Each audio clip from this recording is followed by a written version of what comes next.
Hello everyone. So last class में जो है हमने चैप्टर 1 का बेसिक्स कवर किया था कि नेचुरल नंबर क्या होता है, होल नंबर क्या होता है, ठीक है। देन आपका इंटीजर्स क्या है और रैशनल नंबर क्या है। उसके बाद कुछ रूल्स पढ़े थे, एसोसिएटिविटी क्या है, कम्यूटेटिविटी क्या है, मल्टीप्लिकेटिव इन्वर्स क्या है, एडिटिव इन्वर्स क्या है, मल्टीप्लिकेटिव आइडेंटिटी क्या है। ये सारी चीज़ें हमने जो है पढ़ी थी, क्योंकि जब तक वो बेस आपका क्लियर नहीं होगा आपको जो है टॉपिक समझने में ऑब्वियसली थोड़ा सा मुश्किल होगा। तो let's start with the first one 1.1 using right property. अब आपको राइट प्रॉपर्टी यूज करके जो है इनको सॉल्व करना है। -2/3 multiplied by 3/5 plus 5/2 minus 3/5 into 1/6। तो ये जो है हमारा 1.1 का क्वेश्चन नंबर 1 का फर्स्ट पार्ट है। इसमें आप देखोगे टोटल 3 पार्ट्स है, ठीक है। आपको जो है अगर कभी भी पार्ट्स चेक करना हो, टर्म्स चेक करना हो, तो वो आपका प्लस माइनस से ही अलग होता है। टोटल 3 टर्म्स है जिसमें इसमें जो है ये चीज़ कॉमन है। इसने बोला यूजिंग राइट प्रॉपर्टी। अगर नहीं होता तो हम नॉर्मली अपने हिसाब से सॉल्व कर देते हैं, बट इसने प्रॉपर्टी बोला है तो हम थोड़ा इसको सॉल्व करेंगे। तो क्या करेंगे, सेकेंड और थर्ड टर्म में 3/5 कॉमन है तो वो कॉमन ले लेंगे। इसमें से 3/5 बाहर निकल गया तो बचा है -2/3, ठीक है। इस प्लस 5/2 अकेला है, इसको सबसे बाद में लिख दिया। इसमें से हमारा 3/5 बाहर आ गया तो बचा -1/6। तो ये आपको कॉमन लेना सीखना होगा कि हम जो है कैसे कॉमन लेते हैं। अगर 2 टर्म्स हैं, एक टर्म हमने बाहर निकाल दिया है तो सिर्फ सेकेंड वाला टर्म ही बचेगा। 3/5 है, इसको सॉल्व करेंगे, एलसीएम 6 आएगा, ठीक है। 3 2 जा 6 तो 2 2 जा 4 और 6 1 जा 6 तो 1 1 जा 1 प्लस 5/2 आपका ऐसे ही है। अब ये हो गया आपका 3/5, इधर देखोगे तो हो जाएगा -4 -1 माइनस माइनस प्लस तो -5/6 और ये 5/2 अभी आपका ऐसे ही है। इसको सॉल्व करेंगे, 3 2 जा 6 और ये हो जाएगा आपका सिर्फ 1 बचेगा। ये बचा आपका -1/2 प्लस 5/2। दोनों का एलसीएम से मतलब 2 ही है, सेम ही है, तो इसको आप डायरेक्टली ऐसे लिख सकते हो। ये आ गया आपका 4/2 और 2। ये कैसे आया, प्लस माइनस माइनस तो 5 में से 1 गया 4 और बड़े वाले का साइन लगा दिया। तो ये हमारा हो गया कि हमने प्रॉपर्टी यूज कर ली। यहाँ पे अगर आप देखोगे तो कॉमन लेके और फिर हमने इसको सॉल्व किया। Similarly moving to second part, 2 ही पार्ट है इसमें, ठीक है, उतना कुछ चैलेंजिंग टॉपिक है नहीं। Second one is 2/5 multiplied by -3/7 then -1/6 into 3/2 और थर्ड टर्म है 1/14 इंटू 2/5। तो अब यहाँ पे आपका 2/5 कॉमन है, तो आप इन दोनों को पहले सॉल्व कर लेते हैं, ठीक है। इसको अगर आप चाहो तो ऐसे सॉल्व कर लो, 3 2 जा 6। तो ये हो गया 2/5 कॉमन ले लोगे तो यहाँ से बचेगा -3/7 और इस वाले में से आपका बचेगा प्लस 1/14 और ये आपका रह गया सिर्फ जो है आपका -1/2, सॉरी 2 2 जा 4, तो आपका ये बचा है। तो अब जो है हमारा ये 2/5 है और यहाँ से बचेगा ये, अब इसका एलसीएम 14 हो जाएगा। 7 2 जा 14 तो 3 2 जा 6 प्लस 1 और ये -1/4 अभी हमारा ऐसे ही है। ये हो गया 2/5, इसको सॉल्व करोगे तो हो जाएगा -5/14। अब इसको जो है हम आराम से 5 5 कट गया माइनस और 2 7 जा 14। ये वाला टर्म ऐसे ही है। ये बचा -1/7 -1/4।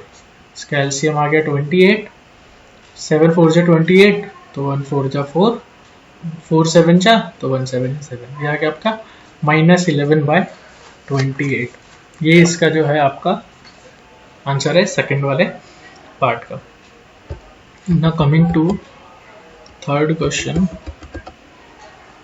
सॉरी सेकंड पार्ट था, तो now coming to second question. इसमें आपको बोला है कि हर एक का एडिटिव इन्वर्स निकालना है, योज्य प्रतिलोम। तो वो क्या होता है, अगर कोई भी नंबर लिया तो 0 बनाना है, तो इसमें से वही माइनस कर दो। अगर वो नंबर माइनस वाला है तो उसमें वही नंबर ऐड कर दो, 0 हो जाएगा। इट मीन्स कि जो भी नंबर है आप उसका बस साइन चेंज कर दो, वही वाला नंबर उसमें ऐड कर दो तो आंसर आपका 0 हो जाएगा।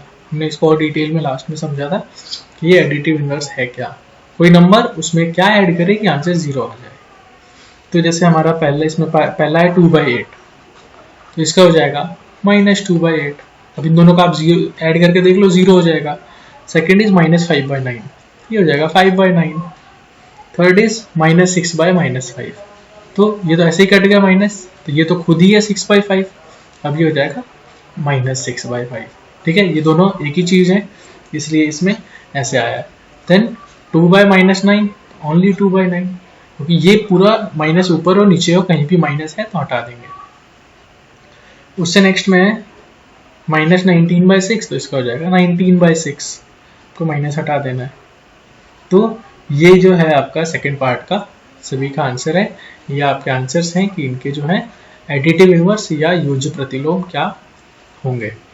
मूविंग टू नेक्स्ट पार्ट, थोड़ा सा उसमें आपको ध्यान देना है। तो थर्ड में वो कहता है क्वेश्चन में x = 11/15। अब आपको वो कह रहा है प्रूव करने के लिए कि ये वाली चीज उस पर प्रूव करके दिखाओ कि ये इक्वल है या नहीं है। तो अगर आप पहले लेफ्ट हैंड साइड सॉल्व करोगे, जो है आपका माइनस x, तो माइनस है और यहाँ पे आपको माइनस लगाना है, फिर 11/15 पे लिखना है। तो आप ये हो गया माइनस माइनस प्लस, ये आ गया ओनली 11/15, जो कि इक्वल टू है आपके। अब आप अपना राइट हैंड साइड लिखोगे, तो राइट हैंड साइड में ओनली x है, मतलब ओनली 11/15 है। ये आ गया आपका लेफ्ट हैंड साइड इक्वल से राइट हैंड साइड के। ठीक है, ये आपको प्रूव करना है। ये आपके दिए हैं लेफ्ट हैंड और राइट हैंड साइड। ये आपका फर्स्ट पार्ट है। एक और पार्ट है इसमें, तो हम वो देखते हैं। यहाँ पे क्या कह रहा है, हमें पता है लेफ्ट हैंड साइड में कुछ है, ऐसे करके लिखा है, और फिर हमारे पास यहाँ जो है राइट हैंड साइड है। ठीक है, हमें दोनों को इक्वल दिखाना है। तो हम क्या करेंगे, अब लिखते हैं नंबर। ये तो हो गया फॉर्मेट कि हमें करना क्या है। नंबर है -13/17। क्या करना है, ये माइनस ऐसे ही, ये माइनस ऐसे ही, सिर्फ x की जगह पे उसकी वैल्यू रखनी है, तो वो अगेन एक और माइनस आएगा।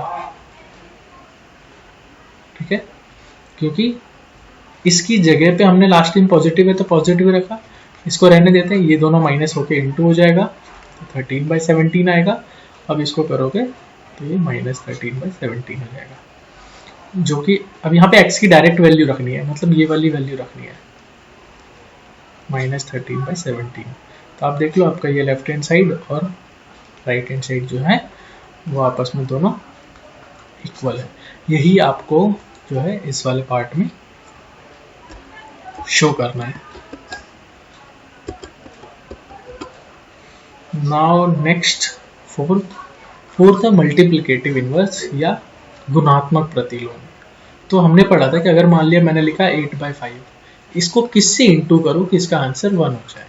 तो या तो मैं यहाँ कुछ ऐसा लिखूं कट जाए, तो ये वाली चीज यहाँ, ये वाली यहाँ। तो आपको अगर मैं शॉर्ट में कहूँ तो जो भी नंबर दिया है उसको आप रेसिप्रोकल कर लो, पलट दो, तो वो आपका आंसर हो जाएगा। साइन इसमें चेंज करने की जरूरत नहीं है। तो पहले में है -13, तो हो जाएगा -1/13। माइनस आप ऊपर नीचे कहीं भी लिख लो, कोई डिफरेंस नहीं है।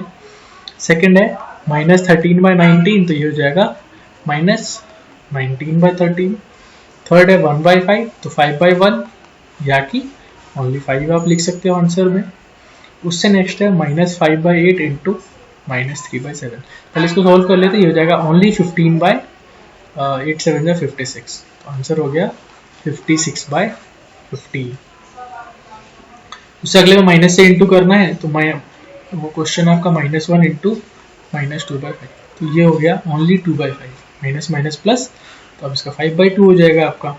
एंड लास्ट इज -1, तो वो उसका ओनली -1 ही होगा। कैसे, 1/-1 करोगे आप, तो 1/1 जो है आपका वो 1 ही रहेगा। अब -1 को इंटू करके देख लो, +1 आएगा। तो आपको क्या करना है, इसके बस ये डिफरेंस आ रहा है कि ये पलटोगे तो वो तब भी एक ही रहेगा, वो देखने में जो है आपको दूसरा दिखेगा ही नहीं। तो ये हो गया हमारा फोर्थ क्वेश्चन। फिफ्थ में है आपके 3 पार्ट लिखे, और वो कह रहा है कि यहाँ पे कौन कौन से जो है रूल्स का यूज हुआ है, वो हमें नाम बताना। तो फिफ्थ का जो फर्स्ट पार्ट है वो लिखा है -4/5 इंटू 1 इक्वल से 1 इंटू -4/5, और आंसर है -4/5। कह रहा है यहाँ पे कौन सा रूल है वो बताना है। थर्ड है -13/17 इंटू -2/7 इक्वल है -2/7 इंटू 13/17। पहले मैं तीनों लिख देता हूँ, देन विल डिस्कस कि ये जो है क्या है। -19/21 इंटू 2019/-19 इक्वल टू 1। अब इसमें बताना है, तो हमें पता है किसी भी नंबर को 1 से इंटू करते हैं तो वही आंसर आता है। तो हमने -4/5 को 1 से करो या 1 को -4/5 से करो, आंसर तो सेम ही आएगा। इसलिए यहाँ पे जो रूल लगा है वो हमारा मल्टीप्लिकेटिव आइडेंटिटी है। ठीक है, मल्टीप्लिकेटिव आइडेंटिटी।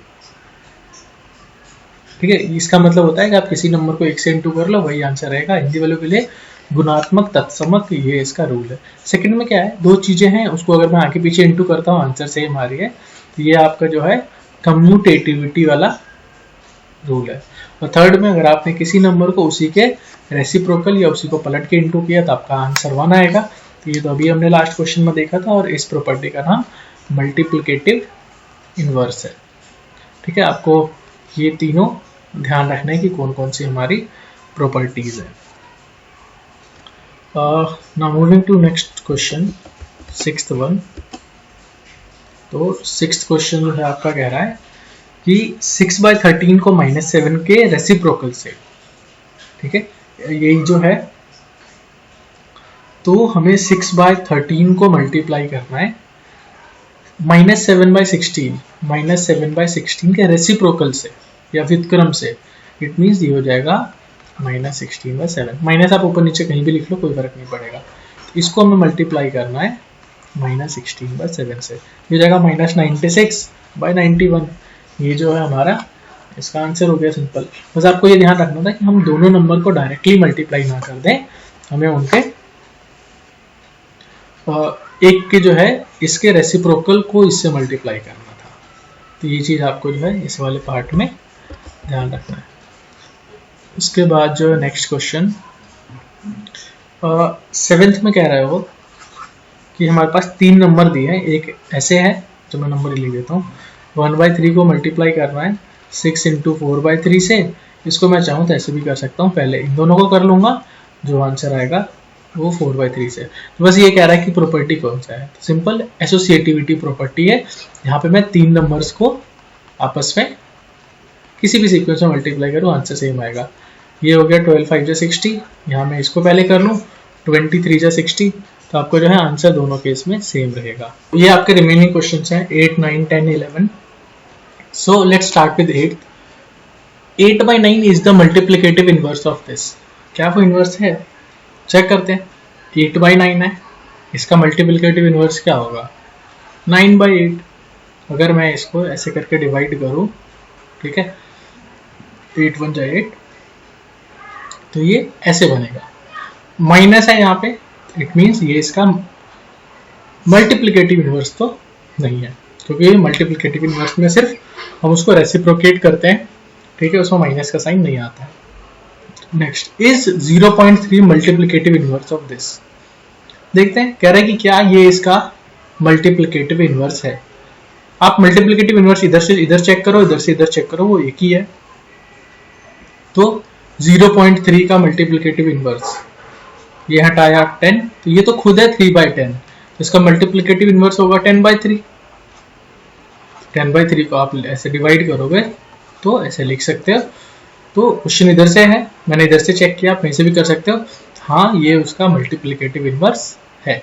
अगर आप इधर से चेक करोगे 3 1/3, 3 3 9, 10/3, और इसको आप चेक करोगे, अब इसको आपको पलटना है तो ये हो जाएगा 3/10। 3/10 को आप लिख सकते हो 0.3। तो ये है, ये नहीं है। The natural number that doesn't have a reciprocal, जिसका रेसिप्रोकल नहीं है, 0 भैया, क्योंकि 1/0 लिखोगे तो इन्फिनिटी हो जाएगा, तो आप 0 को पलट नहीं सकते कभी। जो खुद के रेसिप्रोकल के इक्वल है, हाँ, 1 1/1 दोनों इक्वल है, -1, तो 1 और -1, 1 का उल्टा करोगे 1 ही होगा, -1 का उल्टा करोगे तो वो भी -1 ही रहेगा। तो ये इसका आंसर है। जो अपने नेगेटिव के इक्वल है, the rational number that is equal to, कोई भी नंबर अपने नेगेटिव के इक्वल नहीं है, 2 -2 के इक्वल नहीं है, ठीक। 0 ऐसा है जिसका पॉजिटिव और नेगेटिव दोनों सेम है, इसीलिए 0 इस वाले पार्ट का आंसर है। ठीक है। Next is zero has no reciprocal, zero का कोई रेसिप्रोकल नहीं होता है। कह रहा है कि खुद के रेसिप्रोकल है, हमने ऊपर ही लिखा है ये, तो एक और -1 वो खुद के रेसिप्रोकल है। -5 का क्या होगा, -1/5, आप इसको 1/-5 भी लिख सकते हो, माइनस कहीं भी रहे, ओवरऑल नेगेटिव नंबर होना चाहिए। 1/x का रेसिप्रोकल x/1 या ओनली x। तो product of to rational number is always, दो रैशनल नंबर को मल्टीप्लाई करोगे तो आंसर भी रैशनल नंबर ही होगा। The reciprocal of a positive integer, positive integer का रेसिप्रोकल करना है तो वो भी पॉजिटिव ही रहेगा। मान लिया मैंने 5/6 का किया तो 6/5 हुआ, बट है तो प्लस का ही नंबर ना, नंबर थोड़ी ना माइनस हो गया। एडिटिव इनवर्स होता है यहाँ पे तो चीजें अलग हो जाती, तो पॉजिटिव वाले का नेगेटिव होता और नेगेटिव वाले का पॉजिटिव होता।